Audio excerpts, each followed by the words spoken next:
Hashtag no music, no intro. We are back. Another episode of the Saint Block Party podcast presented by Precious Works LLC. Adam, joined by my dog, Wolf, aka Ryan, and for the most part, there is a conclusion for the opening roster of the 2025 Saints as they set upon week 1 to take on the Arizona Cardinals to start the season. This is our second episode back to back. We had our episode last night where we talked about the cuts and we talked about Spencer Rattler being named quarterback 1 and all that. So we wanted to come back after waiver claims were processed today and kind of just because we knew some things were going to shake up. So they did shake up, and the Saints were able to claim former Bucs wide receiver Trey Palmer, who actually went to school LSU, finished out his college career at Nebraska, and claimed former Broncos offensive lineman Xavier Truss. Also put a claim in on a former Ravens cornerback who I'll pull his name up in a little bit, but that player was awarded to the Tennessee Titans because they had the higher priority in the claim. So they Titans was throwing them claims in. Like you go to Vegas, you have the penny or the nickel or the dime machine, bro. You just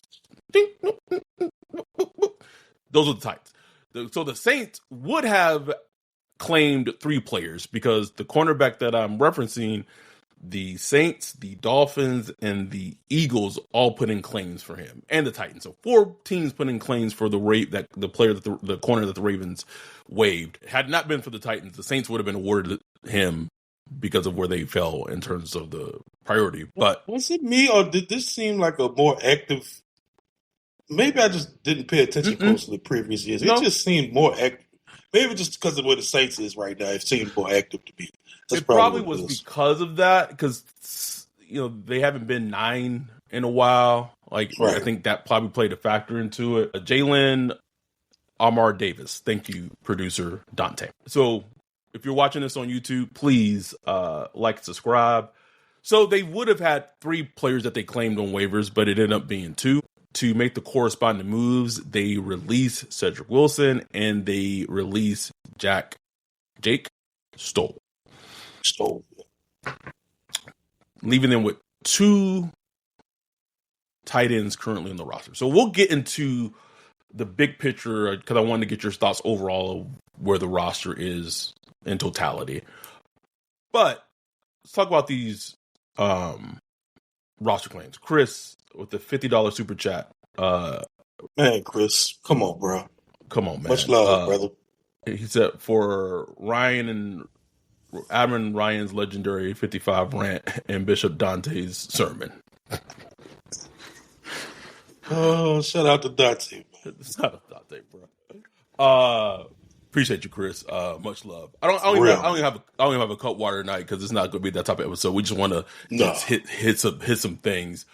But with the addition of Trey Palmer, because that's kind of like the big news. We kind of talked about it last night. Our dude Jordan Grove talked about Trey Palmer, and he was a player that the Bucs cut simply just because of their wide receiver room is that talented. Like he was a player that bust on the scene for them in 2023. Had a really good rookie season for them.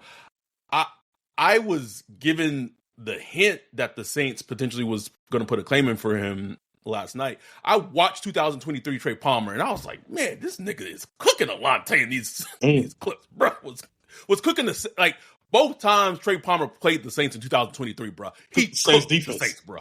Cooked them. Real. Sauteed, cooked them.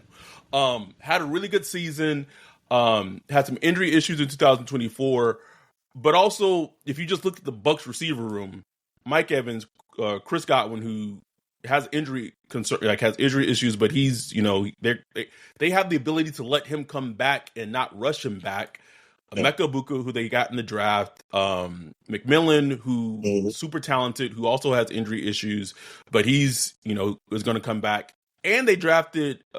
They draft Tez Johnson, or he's an undrafted free agent. I don't think they drafted Tez Johnson. I think they drafted him late. Yeah, late. And I watching a little bit of preseason of Trey Palmer. It really seems like Tez Johnson took the Trey Palmer role and snaps away from him. Oh yeah. So there really wasn't a place for the Bucs. So for them to be able to claim a Trey Palmer and add to the receiver room when they already had traded for Vele already this month, the wide receiver room looks completely different. That crazy? Completely different. Ain't that crazy? In a positive way. In a positive way. Like and it wasn't like we were just talking out our ass. Obviously, they thought the same thing these past couple of months. Like, hello. Like, you need more juice. You need more dimensions to your wide receiver group. And that's what they went out and did. I called it like a nice little Temu wide receiver core, City Trends, whatever you want to call it. Pick your store. Sheen. But I like it. Like, I feel much better. Yes. I mean, you still got to see how Filet, gets onboarded into the system. You got to see how Trey Palmer gets onboarded. But on paper, hashtag on paper, I like the way it looks much better than I did 2 weeks ago. Much better than I did 2 weeks ago.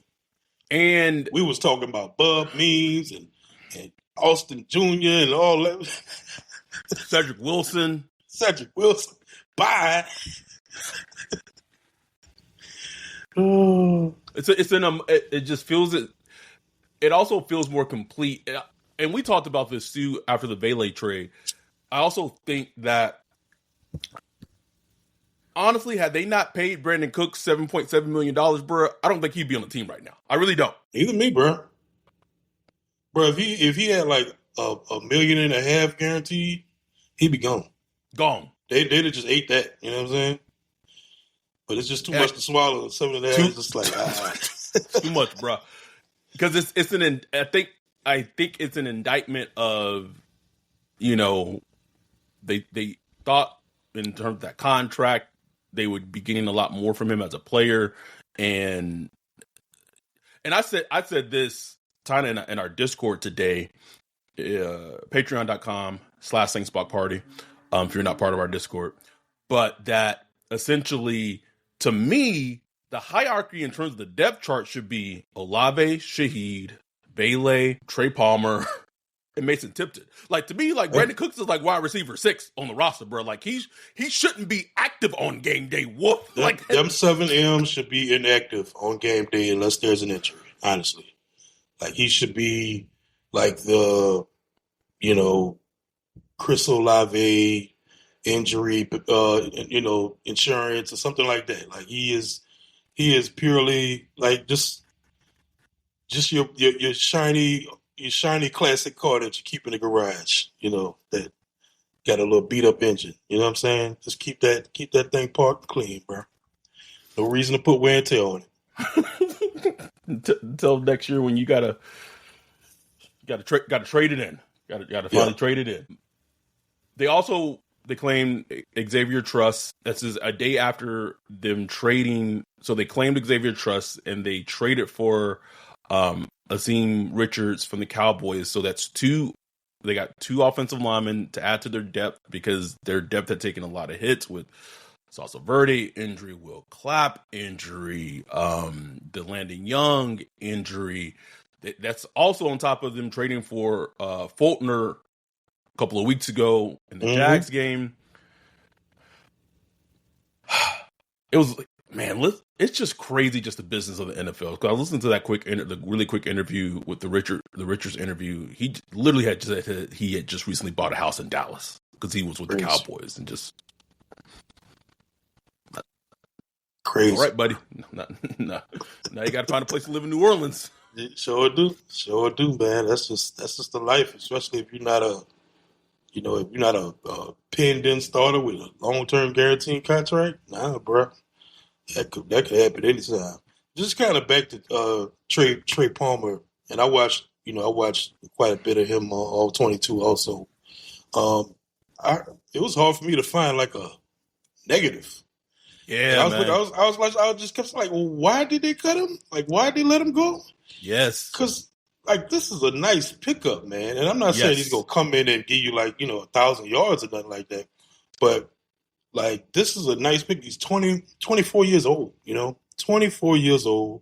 Ran a 4.33 in the combine. Watching his tape, I mean, he's fast, but I wouldn't call him like super sudden off the line. I think he was kind of raw coming out of college as far as like a route runner and stuff like that. But like you could tell he has like that speed that just like kind of like once he gets going, it's like bye. You know what I'm saying? He will run by you. And you saw that a lot in game. Like a lot in game. Especially against the Saints, bro. Against the Saints, bro. He was cooking a latte. He was cooking 20 Yadam, cooking Yadam, bro. I was like that. When he get in practice, he gonna be like, "Oh, I remember y'all. I got y'all." But I mean, I love that move, man. Obviously, it's a move you couldn't expect, you couldn't depend on, but just to like for your division rival to drop that in your pocket on a day after cuts, shit, boy, you run to the bank, bro. Like run to the bank. God shining on us just a little bit, a little shine. Right? And I could already see how Kellen would want to utilize him. I'm not going to say this is going to happen immediately, because he literally just got here. Like I wouldn't be shocked if he's probably going to be inactive week 1. It's just it's a lot to expect for him to. Shout out to Neek Johnson for the $4.99 super chat. Thank Much you, love. But as our dude Jake said, with Dante Pettis with the less than arrows, like those routes that Dante Pettis was getting last year when all the receivers were going or whatever, those can go to Trey Palmer, and he can run those a lot more and be consistent. And it's just overall the totality of the wide receiver room is in a much better place. He was all over the line. He was running out the slot. They had him on the outside in bunches. They had him out in X. They had him everywhere. He did a lot of the the bubble screen stuff. Mm-hmm. They threw it to him at the line of scrimmage, which Kellen likes to do. He gonna get some run, bro. Like he's going to get used in this offense eventually. Zach Laledo, so I might be completely mispronouncing that, says, but I think hits on the head that says, feels like the team got a lot younger very quick this offseason. No question. Younger. Like that's a fact. I looked at the numbers earlier. I think they're, what was it, the 26.1, that's the average age. Obviously, Cam Jordan, Demario Davis pushing that number up, but like 2 years ago, they were almost 28. Yeah. The average age was 28. And even Taysom probably pushes us up. Right. Well, I didn't have him included on that. Oh, okay. You take Demario and Cam out there, it's down to like 24 average, and that's about it. So young, it's get like they slowly remade this team into a younger team, bro. Like outside a few little, like we're talking about a few little vets, it's become a younger team that quick, bro, which they needed to do. What would you say the average age was? 26.1. Shucks age. And Valet, he's 27, but he's a 27-year-old second year player. So you got Brandon Cooks, Alvin Kamara. They kind of push it up, but those are fine ages. But it was like, man, we was damn near an average of 30 years old. Like the team was a 30-year-old average, damn near a couple years ago, bro. Crazy. So one thing I wanted, before I ask you this, because we are at 15 minutes. Let's first take our first break. Let's listen to our sponsor from Underdog. We'll come back and get some more in and just get overall thoughts on the overall team as we wrap up this roster setting episode. We'll be back right after this break.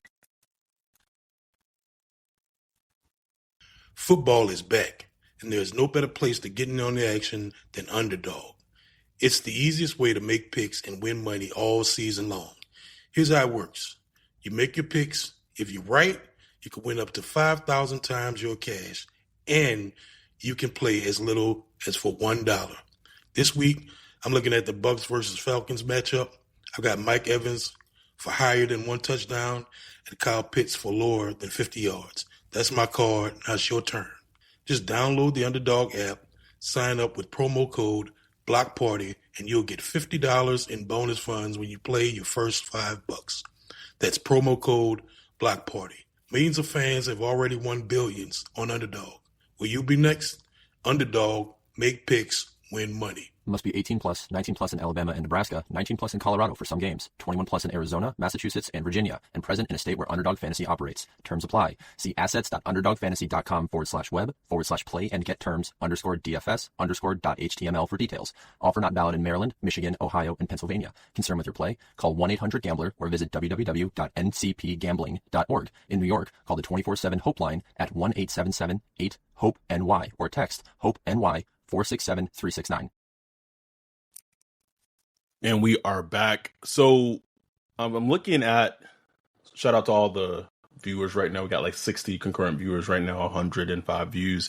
Appreciate y'all. Make sure you're hitting that like and subscribe. Just looking at this overall roster, I know early in the offseason we kept saying we didn't see the vision that Kellen Moore had with this team. Like what is Kellen Moore's vision of this team? I think we can 100% safely say now we know what that vision is, or at least to a degree what that vision is of this team. Overall, 53-man roster set. There's still going to be some moving and shuffling around.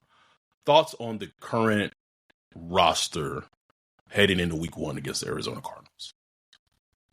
You know, man, it's solid, man. Just looking at the our lads, like we talked about, the wide receiver core. Everybody runs a 4-4 or less. Even Valet is like a 4-4-7. We know, but Shaheed is fast. Palmer 4-3-3. Chris Olave 4-3-7. Mason Tipton, I don't know exactly what his time is, but he's been reported to run like a 4-3-3. Like everybody got some speed on him in the wide receiver core. I just think overall, like unfortunately, they've had to kind of completely remake the offensive line depth. Yeah. But I thought they did a good job of getting like young players with upside doing that instead of just grabbing 30-year-old vets that's just, on the end of their career. Now they got some guys that are young, might have some upside. They could, we look at Landon Young, he's going to be gone for the season. They got a guy like a Sim to come in who has relatively similar grades as far as like PFF and stuff like that. If you value those grades at all, get a guy like Trust to come in, still young, that can fill in. Those were some good moves, man. And Mike Triplett reported today that the boots come off for Trevor Penning. Still probably don't play week 1, but he looks to be trending back to be coming back real soon. So that's a positive. Yeah, it is. And apparently that toe injury is the other foot. It's not the one that he had a couple years ago when he had that toe injury. So, that's a positive thing, man. So if that offensive line come together, got a wide receiver core that can run, and we got your starting quarterback, QB1 for now. We'll see how that goes. And defensively, we talked about it, but they're probably the story of the offseason, honestly. Like, yeah, the quarterback is like taking the headline because that was the story. But honestly, going into this offseason, the defense was the biggest worry of this is an aging, declining defense with questions in the secondary and all that stuff. And now you look at it, it's like, okay, it's not a talent-rich defense, but it's young, it's feisty. Brandon Staley's doing some interesting things. It's like this defense could do some things. You know what I'm saying? It's not going to be perfect. And I still have questions about the secondary, especially like at cornerback. But it looks promising. We still got to see where Alontae Taylor at because he still wasn't at practice today. That's a little, you know what I'm saying? Like his groin been a thing for like a little over a month now. He missed damn near all the training camp, bro. Yeah, he has. Shout out to our dude Bajan saying GOAT podcast. Jay Sean said, I can see this team being terrible now, but have a 8 to 10 win season next season. Like next season. Yeah, think if there's a different quarterback at the helm, I think you might. Let's just get through this season. See how this work out, bro. Please. Dante said, how this roster is constructed at the moment, did it change y'all's win total? It hasn't changed my win total. I do think maybe the team may be, like, I think game day, I think the Zooms may be more fun. Right. Is how I would word it. Yeah. I mean, when I had picked 6 wins earlier, like, I'm still regret that. It's still gonna be hard to get some dubs this season, man. Like, I gotta see how Spencer Rattler do. Gotta see how much rope he's given, and then after that, it's like Tyler Shuck. Like that. That's what it all depends on. But honestly, if the team could come together, if Kellen Moore just show me something, bro. Like, show me what you could do on game day, bro. Like, I know he got some wrinkles that he's going to implement. See how special teams does. That's another thing we forgot to mention with Trey Palmer. He does some special team things too. Just got to see how that comes together, bro. Because I was looking at like a preview of the Arizona versus Saints game, and I was like, "Damn, boy, this could be a." I watched it too. Be a game right there, boy. You get Murray shit get real real quick. You get tested real quick, bro. You get real, bro. You get tested. Your defense and your edges get tested super quick. Your offensive line, in theory, gets tested quick. And we have the whole Cardinals preview show, but I'm just real quick, just with Josh Sweat, Xavier Collins, and then the story to me of the game is, even though they don't have Clayton Adams, like how improved is the Saints' run defense? Because you're going to get tested with James Conner immediately. If you can't stop James Conner, then it's going to be a long Sunday at 10 a.m. New time, Central Time. Like, that's just and Kyler Murray, like, him as a runner, he's one of the most dangerous runners in the league, bro. Like, the thing about him, he doesn't have to run a lot. He can give you 3 runs, and that'll break the game. Like, 3 runs will break the game because he has that home run ability. And when he gets on the goal line or like in the red zone, it's just tough to stop because he's so quick. Man. He's quick and fast. You know what I'm saying? Like, he just has that short maneuverability. It's just like, And I just get pictures of Big Cam Jordan trying to Granderson, or Chase Young. Good luck. Like, it's the game where you need someone like Alante. Like, he's the perfect player. Yeah. Anyhow, we'll talk about that next week. Yeah. There's one thing in this roster construction that does leave me a little worried. I know where you're going. I'm going to talk about it. We're going to do one more break, hear from our dude, Bajan Precious Works, and we're going to talk about it and kind of wrap up things up right after this break.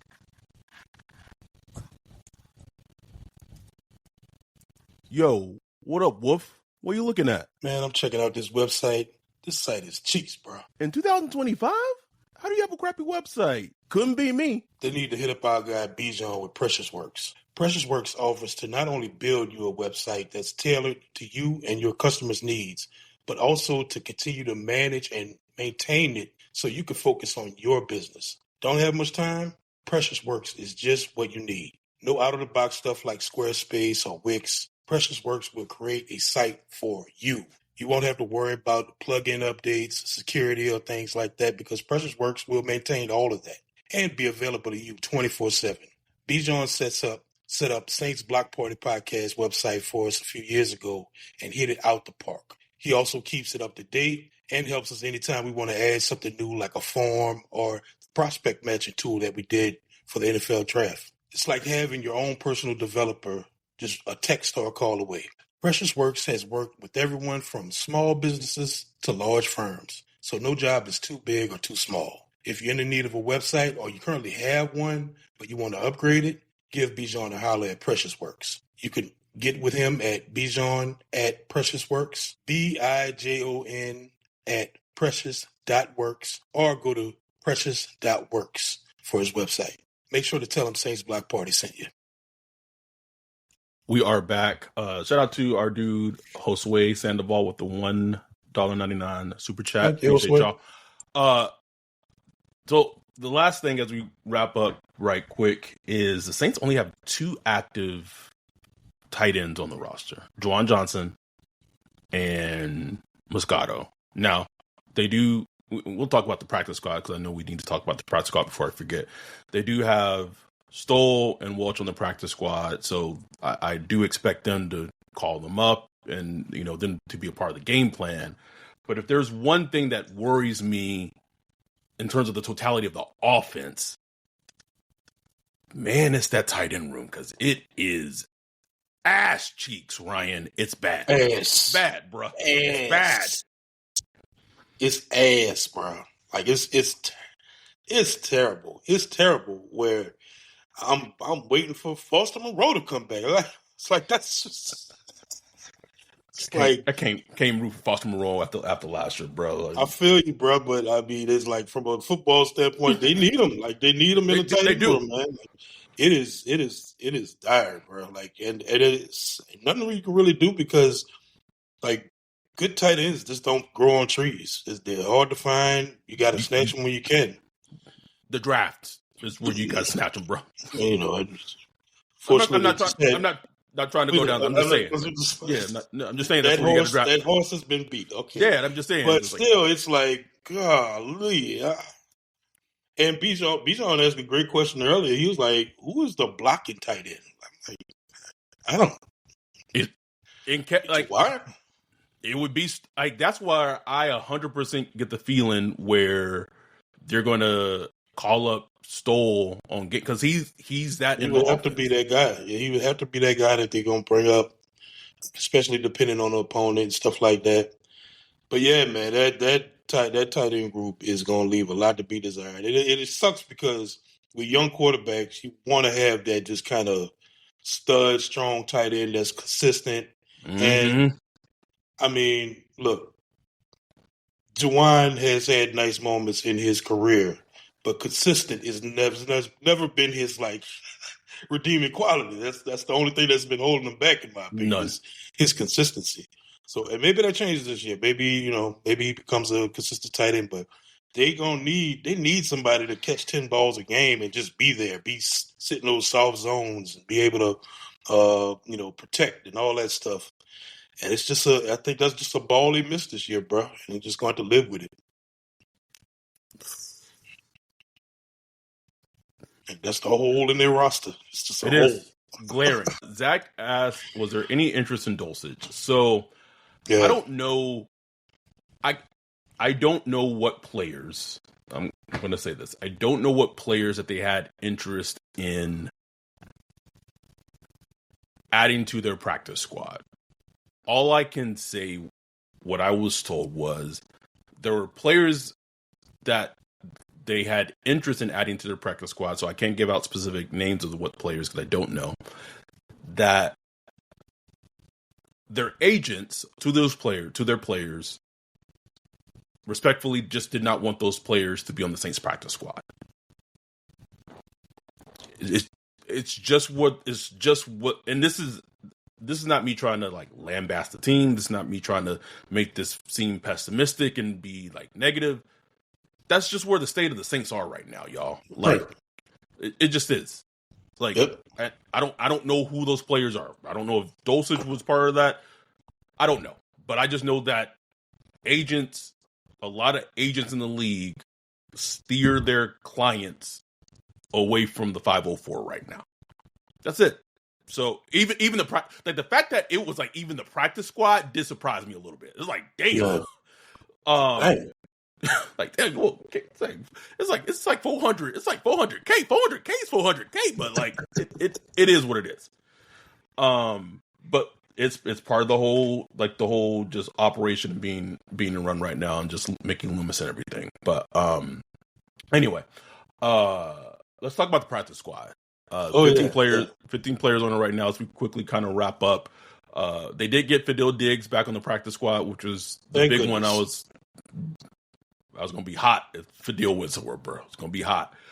Jake Hayner's back. Hayner back, bro. Never even left, probably. Was hoping he's gonna be out of our lives. I'm trying to pull up like the official practice squad. Yeah, what is it?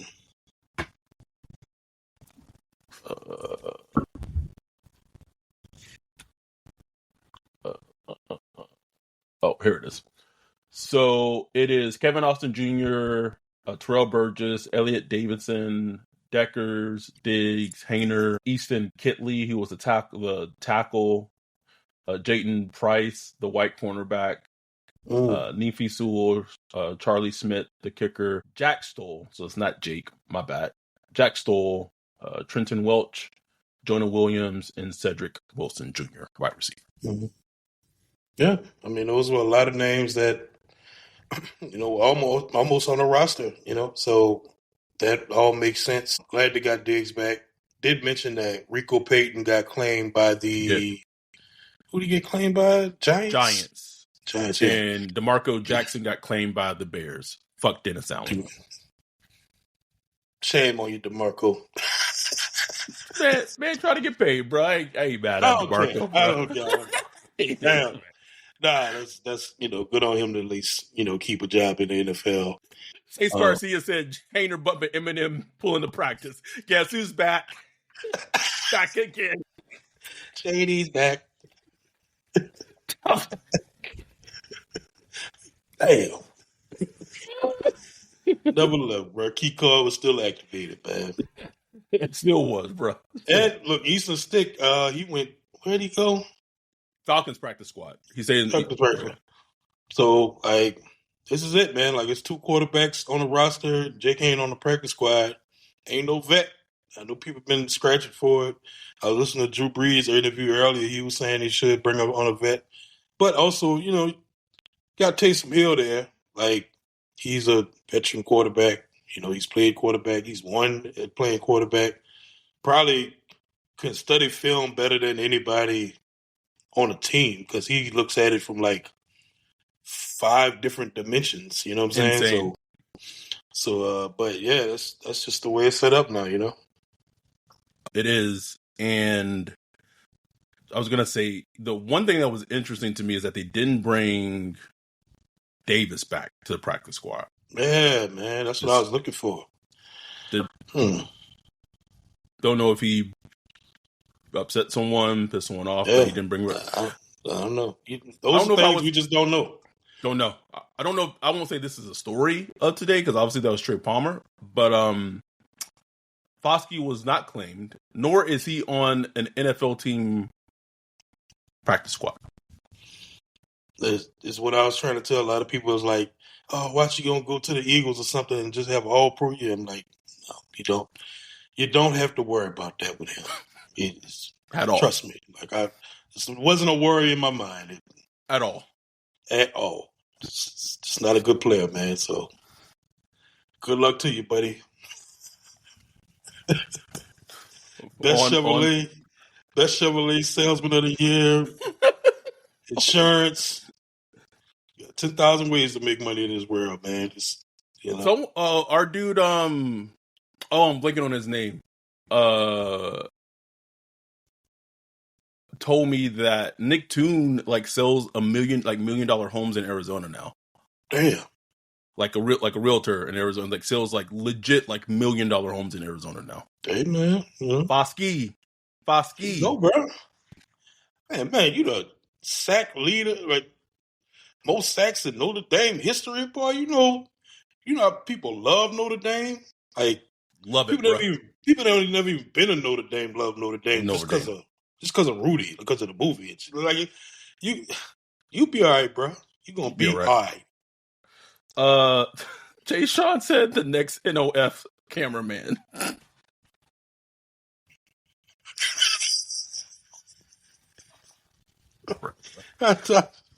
We gotta sign off on that. We leave it on that one. We leave it on that one. We appreciate y'all. We love y'all. If you're a Patreon or a YouTube member, potentially we might have our first potential college Zoom watch party this Saturday we're debating if we're going to do Texas, Ohio State or a Clemson LSU game. Mm-hmm. Listen, if you know anything about Wolf and I, we don't watch college football. It's just not our thing. We don't watch it. We will watch it, but we will watch it if there's a big game for prospects. And spoiler alert, guys, the Saints might be picking top 3 in next year's draft. Sorry to spoil that for you guys. Top 5, maybe top 3, maybe 1 overall. So this upcoming season in college football, potentially what we for sure going to do it, but we don't know if we're going to do it this Saturday because I might not be here, so it might be hard to arrange. But what we might do would be we'll do a watch party. We'll just like we do for Saints game day on Sundays during the watch. We'll watch it all together as a group in the Zoom, watching the prospects. We got Arch Manning, #ArchMyBack, Garrett Nussmeier, Caleb Downs, Cade Kupnick. So we don't know if we do it on Saturday, we don't know which game it's going to be yet. But it's likely to happen for one of the games on Saturday. So I'm just throwing that out there. But you gotta be a Patreon, patreon.com if you want to be a part of that, or a YouTube member. Other than that, the next time you will hear from us will be next week, where we will do our Cardinals Saints Week 1 preview pod. Cardinals Saints Week 1 preview pod, and then obviously our game day Sunday extravaganza Zoom live stream recap, all that next Sunday, first week of NFL football being back. So we made it, bro. Football is back. We'll see what our tone is by halftime of Cardinals. Okay. Like I said, I was saying the other day, bro. I'm just happy just for something, even if it won't be good, bro. Like at least it's like it's the unexpected. You know what I'm saying? Because like the DA era was so predictable. Like, DA era, Carr era, so predictable. You knew what was going to happen. You could look at what quarterback are we facing this year? That's a loss. You knew what the game was going. What kind of running backs do they have? We know how that's going to look. Who's the coach? Like you just knew what was going to. Yeah, we got the first 2 weeks last season. That was the only shock. But everything else was just so predictable. During the game, you knew if there was like a false start on 2nd and 9, the drive was over. Punt. Just everything about it was predictable. So it's nice to just be going into the season. We don't know what to expect. We got our predictions all day, what we think we're going to see. None of it matters because we're about to see something completely new, man. I can't wait. New. It's exciting. It's completely exciting. And we are happy y'all are a part of it. We did hit 2,300 subscribers on YouTube. So let's keep those numbers up. Going. Let's get to 25. Dante said, "Who's yelling?" Sound like a cry in the background. Listen, me and Jay talk about this all the time. Sometimes as annoying as it is, like we actually are very thankful to hear because kids are playing outside our complex and they're not on tablets or they're not like glued to screens. And that's like, it's beautiful. That's a lost art. So like as loud and as annoying as it is, sometimes we're just like, you know what? Be kids, man. Just go out there and be kids. Cause like it doesn't happen at all anymore.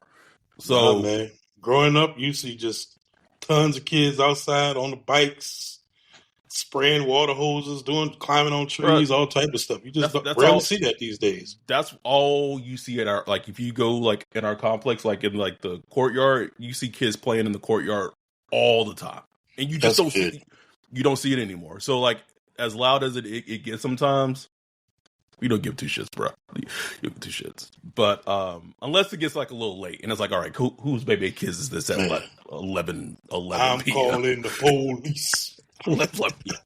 Goddamn baby kids. Go to bed. God damn it. Anyway, we got a lot coming for you guys. So thank y'all for being with us. Thank y'all for the support. We wouldn't be here without y'all. So we'll be back probably this weekend just for one of the college game live streams. We haven't decided on which one yet. But once we know, we'll put that out there. And then we'll for sure be back next week for the Cardinals Saints preview pod. We appreciate y'all. We love y'all. With that, we are out. Peace.